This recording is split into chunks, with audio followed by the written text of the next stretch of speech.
Adlaw nga Huwebes karon mga kaigsuunan at sa 24 sa bulan sa Pebrero tuig 2022. Ang pagbasa kinutlo gikan sa Ebanghelyo sumala ni San Marcos Kapitulo 9 versikulo 41 ngadto sa 50. Si Jesus mingon ngadto sa iyang mga tinunan, "Timanin ninyo kini.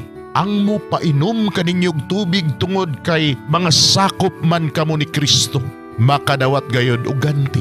Bisan kinsa nga makaangin sa pagpakasala niining gagmayng mga bata nga nagtuo kanako, maayo pa nga higtan og usa ka dakong galingang bato ang iyang liog ug itambog siya sa dagat. Ug kun ang usa ninyo kakamot makaangin kanimo sa pagpakasala, putla kini, mas maayo pa kanimo nga mosulod sa kinabuhi nga usaray kamot kaysa duha ang imong kamot apan mahiadto ka sa imperno diin ang kalayo walay pagkapalong. Kung ang usa nimo katiil maoy makaangin kanimo sa pagpakasala, putla usab kini, mas maayo pa kanimo nga mosulod sa kinabuhi o saray tiil kaysa duha ang imong tiil apan itambog ka sa imperno. Ug kun ang usa nimo kamata maoy makaangin kanimo sa pagpakasala, lugita kini, mas maayo pa kanimo nga mosulod sa gingharian sa Dios nga usaray mata kaysa duha ang imong mata apan itambog ka sa imperno.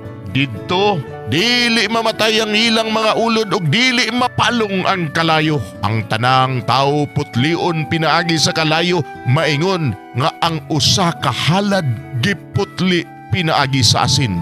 Ang asin maayo, apan kun kini mawad-an sa iyang kaparat, kung saon pa man ninyo pagpabalik sa lami niini, pagbaton kamog asin sa panaghigalaay ug magdinaitay kamo. Mga igsoon ang Ebanghelyo sa Ginoo, daygon ikaw o Kristo.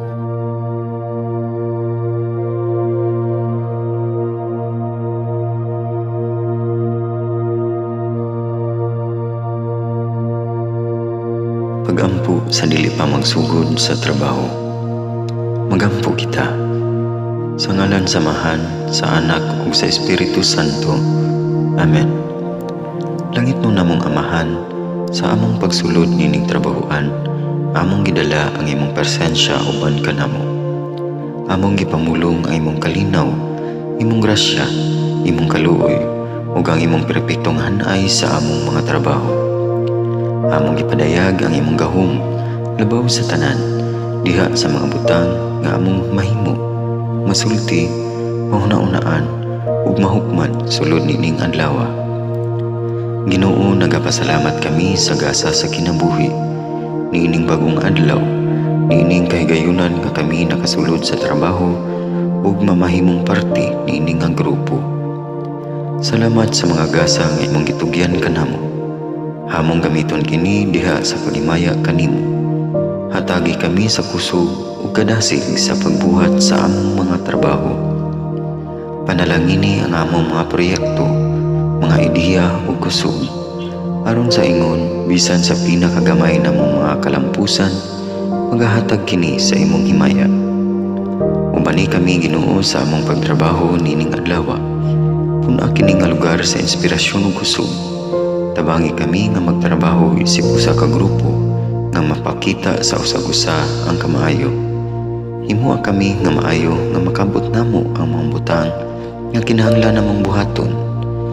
Himuha kini nga lugar nga puno sa kalipay ug panaghigalaay. Ug kamugaway ug kalinaw ang mapatigbabaw niining dapita. Ginoo, kung kami anaa sa kalibog, giyahi kami. Kung kami muwadaan sa kadasig ug paglaom, dasiga kami. Himua nga ang trabaho nga among gihimo ug ang paagi sa among paghimo niini makahatag unta kini og hugot nga pagtuo, kalipay ug pahiyom sa tanan nga among mahimamat karong adlaw. Panalangini ang among mga pamilya, among Pinoy-anan, among nasod. Himua nga magmatidud-anon kami sa pagtagad ug pag-amuma sa kalikupan ug sa tanang may kinabuhi diha sa pagbuhat kanamo sa pagkabot sa imong pangandoy alang sa hustisya ug kagawasan. Ug Ginoo, sa among pagbiya nining lugara, Tagai kami sa imong panalangin ug kaluoy sa among pagbiyahe. Panalangini ang among mga pamilya ug Pinoy-anan nga anaon ta sa maayong kahimtang sama sa among pagbiya kanila. Ginoo, salamat sa tanang butang nga imong nabuhat, sa tanang butang nga imong gibuhat ug sa tanang butang nga imong buhaton pa. Sa ngalan ni Jesus, among giampo diha sa tumang pagigugma ug pagpasalamat. Amen. Sa ngalan sa Amahan, sa Anak ug sa Espiritu Santo. Amen.